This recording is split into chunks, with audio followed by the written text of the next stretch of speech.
Welcome to CAN, Caribbean Affiliate News. My name is Siobhan Gobin. Here are the stories that we're following today, September 4th, 2013.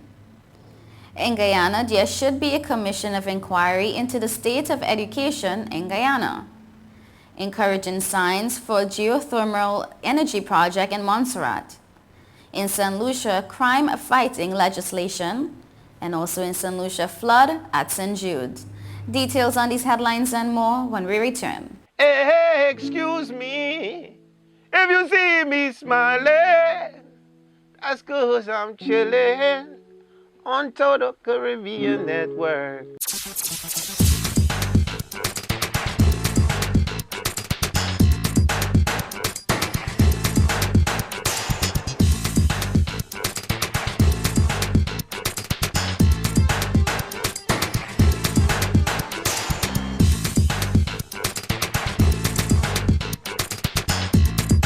It's your boy Wyclef John, man, and I'm chillin', man. Total Caribbean Network. Man, I love their style.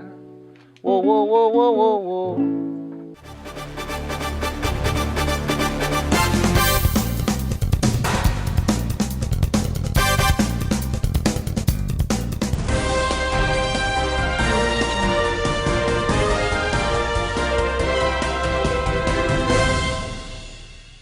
Welcome back to CAN, Caribbean Affiliate News. My name is Siobhan Gobin. This segment of the news is sponsored by Claire.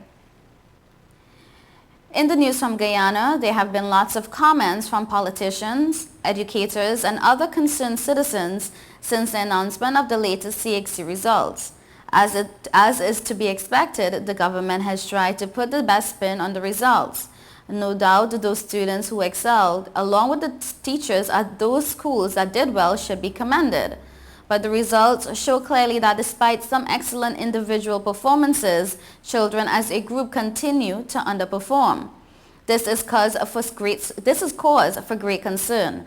If 7 out of 10 students cannot pass math, 6 out of 10 cannot pass English, and 4 out of 10 cannot pass with top grades, then that's a national disaster. The Minister of Education reacted sternly to criticisms of her ministry's performance. She scolded critics for failing to recognize those students who did well. The minister committed the basic error of assuming that criticisms of failure automatically means disregard of success.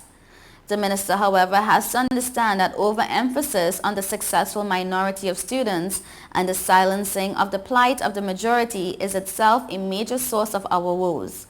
It is for that reason that others have made the linkage between social class poverty and the examination results. It is difficult to pinpoint any single cause of this problem, but certainly governance must be high up on that list.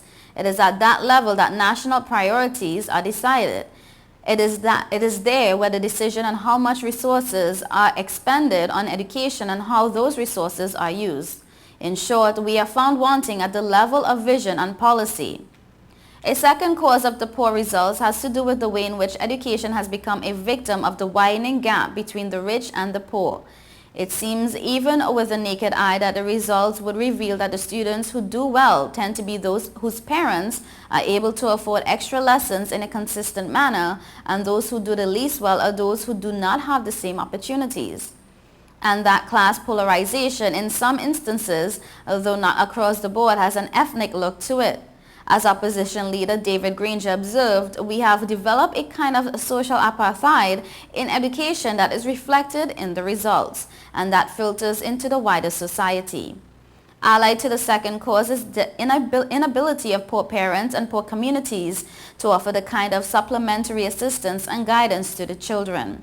The recycling of poverty, therefore, is one of the major contributing causes of the problem. Poor people who have hustled and or worked several jobs to make ends meet obviously do not have the time to oversee and monitor the children's progress. The politicians tell the people how much they are in need of hydroelectricity, and some have declared a period of mourning for the seemingly faltering Amila project. An educated nation can never be a productive nation. Education or lack of it has implications for the economy, for cultural upliftment, and for social development, the statement read. Montserrat officials say they are encouraged by the geothermal flow at the first well that became active last month. The United Kingdom's Department for International Development is funding the exploratory phase of the geothermal energy project, and Premier Ruben Meade says he's hoping London will fund the entire project so that the resources and revenue can go to the people of Montserrat rather than to private firms. The DFID has already allocated 8.5 million euros for the exploration of the geothermal energy on the island.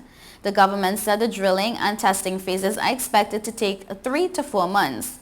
It said 2 wells will be drilled down to a depth of 5,000 feet and that a recent geothermal exploration report done by the EGS of California indicated that there was an 80% likelihood of geothermal energy on Montserrat.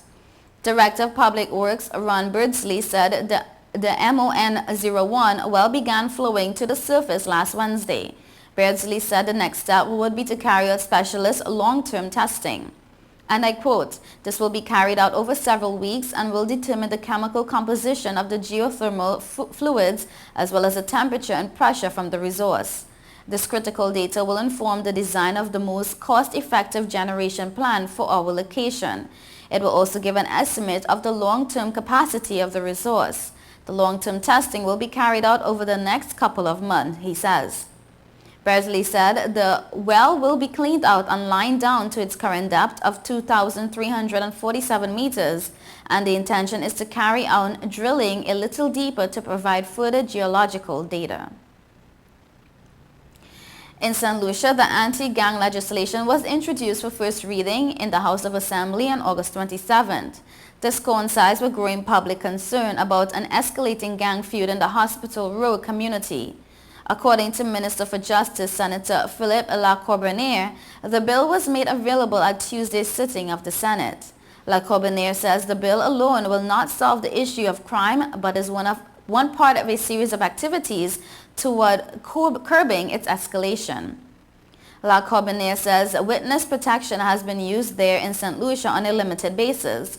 He spoke to ACP Crime of the Police Department Franz Harry in an interview with HTS News Force on Monday about the expansion of the service to safeguard potential witnesses who fear reprisal. ACP Henry noted that although there is currently a mechanism in place, it does not have its fair share of difficulties. Senator Lacorbiniere says the government is currently focusing on addressing the issue through legislation, both on a local and regional level. The sitting of the Senate touched on the introduction of the bills and housekeeping matters regarding VAT legislation, which was dealt with at last week's House sitting. Also in the news from St. Lucia, hospital officials say this is the 7th time that a burst water main has resulted in flooding at the medical facility. This time, patients of the intensive care unit and the pediatric ward had to be relocated as water rushed from the ceiling, soaking everything in its path. Employees spent a Tuesday morning mopping up and assessing the damage caused by the sudden onslaught of water.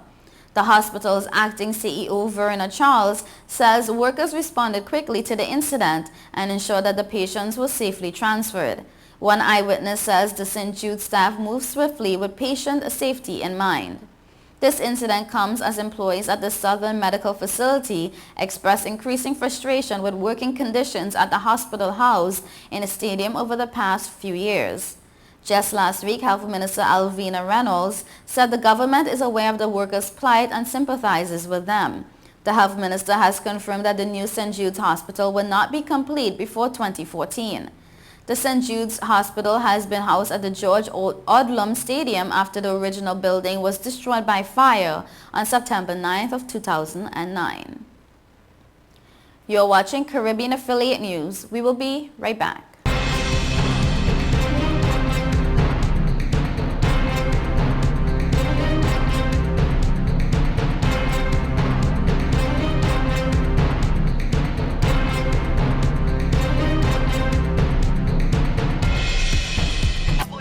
Take your car out. This is awesome. It's time to grow up. You're crazy. Little while Go faster. Stop. It'll all be alright.